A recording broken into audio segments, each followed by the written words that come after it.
Hello दोस्तों, स्वागत है मेरे YouTube चैनल में। मैं आज आपको एक्सप्लेन करने वाली हूँ my girlfriend is the alien season 2 को। एपिसोड 12 के स्टार्ट में जहाँ सायोकी अकेली बैठी हुई होती है, वहाँ पे जियांग आता है जो आकर सायोकी से पूछता है कि क्या तुम्हारी फैंगलैंग से लड़ाई हुई है। इस पर सायोकी बोलती है कि ऐसा नहीं है, बस हमारे बीच छोटी सी मिसअंडरस्टैंडिंग हो गई है। तब जियांग सायोकी को टॉफी देता और बोलता है कि इससे तुम्हारा मूड ठीक हो जाएगा। तब सायोकी टॉफी खाते हुए बोलती है कि मैं भी पहले बहुत खुश रहती थी, लेकिन जब से मैं फैंगलैंग से मिली मैं परेशान रहने लगी हूँ। मुझे लगता है कि मुझे काफी सारी कैंडीज की जरूरत पड़ेगी। सायोकी कैंडी खा के खुश हो जाती है और बोलती है कि ये तुम कहाँ से लाए हो, लेकिन जियांग सायोकी को नहीं बताता है और उसे घर छोड़ने के लिए बोलता है। नेक्स्ट सीन में जियांग सायोकी को कैफे लेके आता है। जियांग सायोकी को बोलता है कि अगर तुम्हें कभी भी अकेला फील हो तो तुम मुझे बोल सकती हो, मैं तुम्हारा फ्रेंड बनने के लिए रेडी हूँ। और स्माइल करने लगता है। तब सायोकी उसकी स्माइल को देखती है और बोलती है कि हमारी स्माइल जानी पहचानी लग रही है, जैसे हम पहले कभी मिल चुके हैं। इस पर जियांग बोलता है कि फिर तो हमें फ्रेंड जरूर बनना चाहिए। इस पर सायोकी भी हाँ बोल देती है और वहाँ से चली जाती है। दूसरी तरफ हमें दिखाया जाता है कि कांग मिसेस चैन से कंपनी के बारे में बात कर रहा होता है और अपनी तरफ करने की कोशिश कर रहा होता है, लेकिन वह बोलती है कि मुझे फैंगलैंग पर पूरा यकीन है। वहाँ पर फैंगलैंग भीगा हुआ आता है क्योंकि फैंगलैंग सब कुछ भूल चुका हुआ होता है। वह मिस चैंग को गलत नाम से बुलाता है, जिसे सुनकर वह नाराज होकर चली जाती है। इस पर कांग बोलता है कि क्या तुम भूल गए, ये मिस चैन है। तभी वहाँ पर मिस्टर हान भागता हुआ आता है। फैंगलैंग को बोलता है कि आज अचानक से बारिश कैसे हो गई। फैंगलैंग मिस्टर हान को रोक देता है क्योंकि कांग उन लोगों की बातें सुन रहा होता है। नेक्स्ट सीन में हान फैंगलैंग को मेमोरी बैंक में लेके जाता है। वह उसे सारी चीजें रिमाइंड कराने लगता है। मिस्टर हान को लग रहा होता है कि फैंगलैंग सायोकी को भूल चुका होगा, लेकिन फैंगलैंग को सायोकी के बारे में सब कुछ याद होता है। वह हान को बोलता है कि सायोकी को बोलो कि उसे कंपनी से निकाल दिया गया है। दूसरी तरफ हमें दिखाया जाता है कि सायोकी को कॉल आता है और उसे पता चलता है कि उसे कंपनी से निकाल दिया गया है और यह बात वह सबू को बताते हैं। तब सबू से बोलती है कि फैंगलैंग तुमसे गुस्सा होगा, इसी कारण उसने यह बोल दिया होगा। वह शांत हो जाएगा तो वह तुम्हें बुला लेगा। इस पर सायोकी बोलती है कि इस बार फैंगलैंग का गुस्सा अलग था, मुझे नहीं लगता कि वह मुझे माफ करेगा। नेक्स्ट सीन में हमें दिखाया जाता है कि फैंगलैंग हान को बोल रहा होता है कि वह उसके लिए होटल बुक कर दे क्योंकि वह आज रात घर नहीं जाने वाला है। इस पर हान बोलता है कि आपको सायोकी से बात करनी चाहिए। अब फैंगलैंग हान पर गुस्सा करता है और बोलता है कि अगर तुम्हें सायोकी की साइड लेनी है तो मैं तुम्हें अभी जॉब से निकाल सकता हूँ।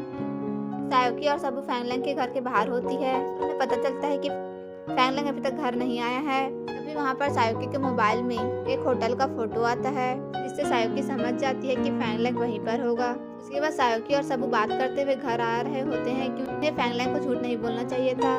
तभी वहाँ पर मिस चाय आती है और बोलती है कि ये तो बस छोटा सा ही झूठ है, माफी मांग लो, इससे सब ठीक हो जाएगा। इस पर सायोकी बोलती है क्या सच में, और बोलती है कि हमने तो आपसे भी झूठ बोला है। कि मिस चाय को बताने ही वाली होती है, लेकिन सबू उसे रोक देती है। तो सायोकी बोलती है कि हम मिस चाय से और झूठ नहीं बोल सकते हैं, इसलिए वह बताने ही वाली होती है कि वह लैंडलॉर्ड की बेटी नहीं है। लेकिन मिस चाय सायोकी को पहले ही बोल देती है कि लैंडलॉर्ड ने मुझे पहले ही कॉल करके बता दिया था कि उसकी बेटी तो ओवरसीज रह रही है। तब सायोकी बोलती है कि क्या आप हमसे नाराज नहीं हो। तब मिस चाय बोलती है कि मुझे तुम लोग के साथ रहने इतना टाइम हो गया है कि और मैं जान गई हूँ कि तुम दोनों अच्छे बच्चे हो। तुमने झूठ जरूर किसी मजबूरी में ही बोला होगा, अगर मैं तुम्हें नहीं रखती तो तुम कहाँ जाते।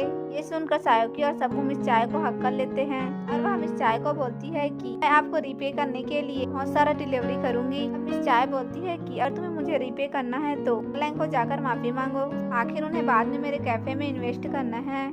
तब सायोकी यह सुनकर वहाँ से चली जाती है। उसके बाद हमें नेक्स्ट सीन में फैंगलैंग को होटल में मीटिंग करते हुए दिखाया जाता है। तभी बाहर से रूम सर्विस की आवाज आती है। तब फैंगलैंग जाकर दरवाजा खोलता है, लेकिन वह नहीं देखता कि वहाँ पर सायोकी आई हुई होती है। सायोकी अंदर आकर फैंगलैंग को माफी मांगने की तैयारी करने लगती है। फैंगलैंग मीटिंग कर रहा होता है। तभी उनमें से एक कलीग फैंगलैंग को बोलता है कि आपको पहले अपने पर्सनल मैटर सॉल्व कर लेना चाहिए। तब फैंगलैंग बोलता है कि पर्सनल मैटर बाद में सॉल्व होंगे, पहले काम करना है। तभी फैंगलैंग को पीछे से आवाज आती है, जहाँ सायोकी फैंगलैंग से माफी मांगने के लिए गाना गा रही होती है। इसे देखकर फैंगलैंग लैपटॉप को बंद कर देता है। फैंगलैंग सायोकी के पास जाता है और बोलता है कि ये सब तुम क्या कर रही हो। इस पर सायोकी बोलती है कि मैं तो तुमसे माफी मांग रही हूँ। फैंगलैंग हान को कॉल करके सिक्योरिटी को बुलाने के लिए बोलता है, लेकिन सायोकी उसे रोक देती है। फैंगलैंग को बोलती है कि कम से कम तुम मुझे माफी मांगने का एक मौका तो दो। फैंगलैंग बोलता है कि मुझे काम करना है। इस इस पर सायोकी बोलती है कि मैं सिर्फ तुमसे 10 मिनट लूंगी। इस पर फैंगलैंग बोलता है कि इतना टाइम नहीं है मेरे पास। सायोकी बोलती है कि जो तुम्हें पूछना है पूछो, मैं तुम्हें सच बताऊंगी। तब फैंगलैंग सायोकी को बोलता है कि तुमने मुझसे क्यों झूठ बोला कि तुम मेरी एक्स गर्लफ्रेंड हो। तब सायोकी सोचने लगती है कि अगर मैंने इसे बता दिया कि मैं यहाँ इसे हार्मोन लेने आई थी, अगर मैंने इसे बता दिया तो इसे पता चल जाएगा कि मैं यहाँ हार्मोन्स लेने आई हूँ। इसलिए वह फैंगलैंग को बोलती है कि मैं तुम्हें ये नहीं बता सकती हूँ। तब फैंगलैंग पूछता है कि तुमने ये झूठ क्यों बोला कि तुम मेरी नेबर की बेटी हो। तब सायोकी बोलती है कि मैं इसे नहीं बता सकती हूँ कि मैं अपनी आइडेंटिटी छुपाने के लिए झूठ बोला। वह बोलती है कि मैं इसका भी आंसर नहीं दे सकती हूँ कि तुम मुझसे माफी मांगने आई हो और तुम मुझसे एक भी चीज एक्सप्लेन नहीं करना चाहती हो। तुम मुझसे ऐसे माफी मांगोगी और उसे शक्ल दिखाने के लिए मना कर देता है और वहाँ से जाने लगता है। तब सायोकी उसे रोकती है और बोलती है कि मैंने तुम्हारे कंपनी के लिए इतने सारे परफ्यूम बनाए हैं और तुम मुझे इस तरह से जॉब से नहीं निकाल सकते हो। मैंने कॉन्ट्रैक्ट में पढ़ा है कि जब तक मैं कंपनी को कोई भी सीरियस हार्म नहीं पहुंचा सकती तब तक तुम मुझे जॉब से नहीं निकाल सकते हो। ये सब सुनकर फैंगलैंग बोलता है कि ठीक है, मैं तुम्हें कंपनी में रखने के लिए मान जाता हूँ, लेकिन तुम कब तक वहाँ पर टिक पाती हो ये तुम्हारे ऊपर डिपेंड करता है। वह वहाँ से चला जाता है। नेक्स्ट डे कंपनी में फैंगलैंग सबको बोल रहा होता है कि वन डिजाइन कंपनी के साथ जो भी कोलैबोरेशन होगी वो सब सायोकी हैंडल करेगी। इसे सुनकर सभी लोग बोलने लगते हैं कि ये कैसे होगा, वो कंपनी हमेशा हमारे कोलैब के लिए मना कर देती है और सायोकी तो इनएक्सपीरियंस है, वह ये सब हैंडल नहीं कर पाएगी। लेकिन फैंगलैंग बोलता है कि ये सब सायोकी ही करेगी और यह बोलकर वह वहाँ से चला जाता है। इनके बाद सायोकी फैंगलैंग के पास आते हैं और बोलती है कि मैं ये सब नहीं कर सकती हूँ, ये तो बहुत ही डिफिकल्ट टास्क है। तब फैंगलैंग बोलता है कि ठीक है, अगर तुम ये नहीं कर सकती तो कंपनी से रिजाइन कर दो, कल दोपहर तक मुझे रिजल्ट चाहिए। इसे सुनकर सायोकी परेशान हो जाती है। सायोकी के पास कोई भी ऑप्शन नहीं होता है, इस कारण उसे मानना पड़ता है। तब हाँ सायोकी को कोलैबोरेशन के सारे डॉक्यूमेंट्स ला कर देता है, जिससे सायोकी काम पे लग जाती है। दूसरी तरफ हमें सबू को दिखाया जाता है जो फैंगली से मिलने आई होती है। फैंगली बहुत परेशान होता है क्योंकि वह बहुत दिनों से घर नहीं गया होता है। तब सबू से बोलती है कि चिंता मत करो, मेरे पास एक आइडिया है। तुम्हारी मॉम यही चाहती है ना कि तुम अपनी कंपनी संभालो, इसके लिए तुम यहीं पर भी पढ़ाई कर सकते हो, तुम घर से बाहर भी जा सकते हो और पढ़ाई के बहाने तुम अपनी पेंटिंग भी कंप्लीट कर सकते हो। तब फैंगली बोलता है कि मैं एग्जाम कैसे पास करूंगा। फाइनेंस की बुक देखते ही मुझे नींद आने लगती है। तब सबू बोलती है कि ये सब तुम मुझ पे छोड़ दो, यूनिवर्सिटी का एक्सेप्टेंस लेटर मैं तुम्हें दिलवा दूंगी। जिसे सुनकर फैंगली बहुत खुश हो जाता है और सबू के सिर पर हाथ फेरने लगता है। इससे सबू का टेम्परेचर फिर से हाई होने लगता है, इससे वह टर्टल में बदलने वाली होती है। उसी वक्त फैंगली की मॉम दरवाजा खटखटाने लगती है। फैंगली को कुछ भी समझ में नहीं आ रहा होता है कि वह सबू को कहाँ छुपाए, इसलिए वह अपनी मॉम को रोकने के लिए जा रहा होता है। तभी उसकी माँ चाबी से दरवाजा खोलकर अंदर आ जाती है, इसलिए वह अंदर आ जाता है और उसे लगने लगता है कि सबू ब्लैंकेट के अंदर में है, इसलिए वह भी ब्लैंकेट के अंदर घुस जाता है। इसे देखकर उसकी मॉम को लगता है कि वह स्नैक्स खा रहा है, जिससे उसकी माँ ब्लैंकेट को हटा देती है। फैंगली को लगने लगता है कि वह पकड़ा गया है, उसकी मॉम ने सबू को देख लिया है। तब उसकी मॉम बोलती है कि तुमने ये कैसा शौक पाल लिया है। फैंगली घबराया होता है और अपनी मॉम की तरफ नहीं देख रहा होता है और बोलता है कि मॉम आप नहीं समझोगी, मेरी बातें समझती है। तब उसकी मॉम बोलती है कि ये तुम क्या बकवास कर रहे हो, क्या तुम मुझे एक टर्टल से कंपेयर कर रहे हो। तभी फैंगली देखती है कि सबू वहाँ पर नहीं होती है, लेकिन वहाँ पर एक टर्टल होता है। इसे देखकर फैंगली बोलने लगता है कि ये टर्टल मिल गया था, इससे मैं इसके साथ बात कर रहा था, जिससे जा वहाँ से चली जाती है। फैंगली भी अपने मॉम को छोड़ने के लिए बाहर चला जाता है।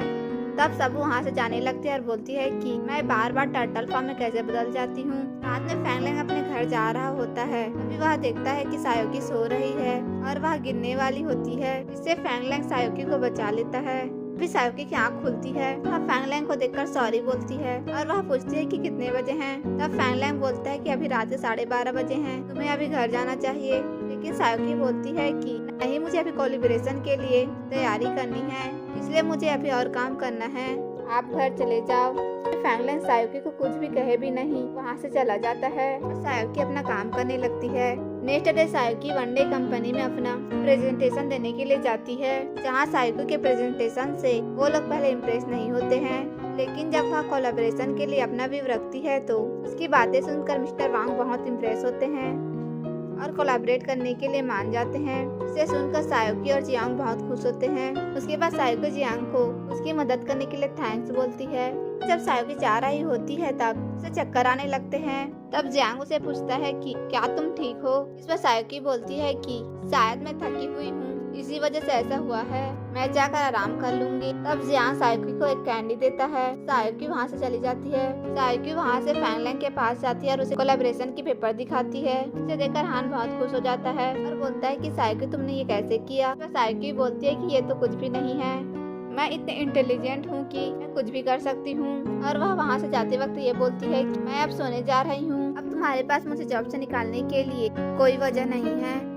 सायुकी के जाने के बाद हान फैंग लैंग को बोलने लगता है कि सायुकी ने इसके लिए बहुत मेहनत की है। वह रात को 3 बजे तक जाकर काम कर रही थी। इसे सुनकर हान भी कुछ नहीं बोल पाता है।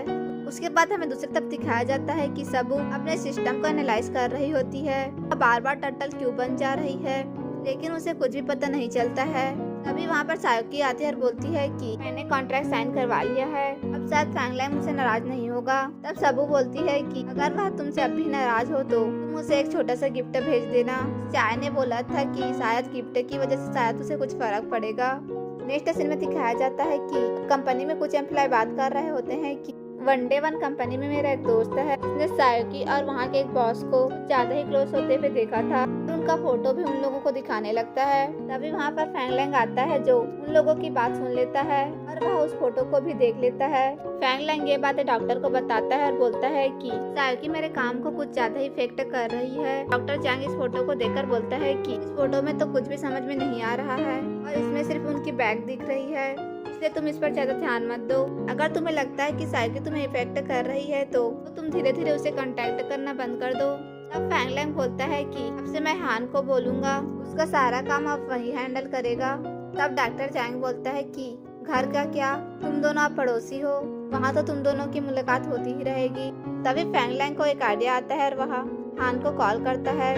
उसके बाद दूसरी तरफ हमें दिखाया जाता है कि सायुकी को मिस चाय का कॉल आता है जो फोन पे बहुत रो रही होती है, इसलिए वह भागते हुए घर आ जाती है। सबू सायुकी को बताती है कि इस पूरी बिल्डिंग को फैंग लैंग ने खरीद लिया है और हमें आज ही घर खाली करके जाना होगा। चाय बोलती है कि ये घर मुझे मेरे एक्स बॉयफ्रेंड ने दिया था और उसके अब्रॉड जाने के बाद मैंने ये घर अपनी फ्रेंड को सेल करवा दिया और मैं तभी से उसका इंतजार कर रही हूँ कि वह मुझे कभी ढूंढता हुआ यहीं पर आएगा, लेकिन वो अभी तक नहीं आया है और ये घर भी मुझसे छीन जाएगा। और वह बहुत ज्यादा रोने लगती है।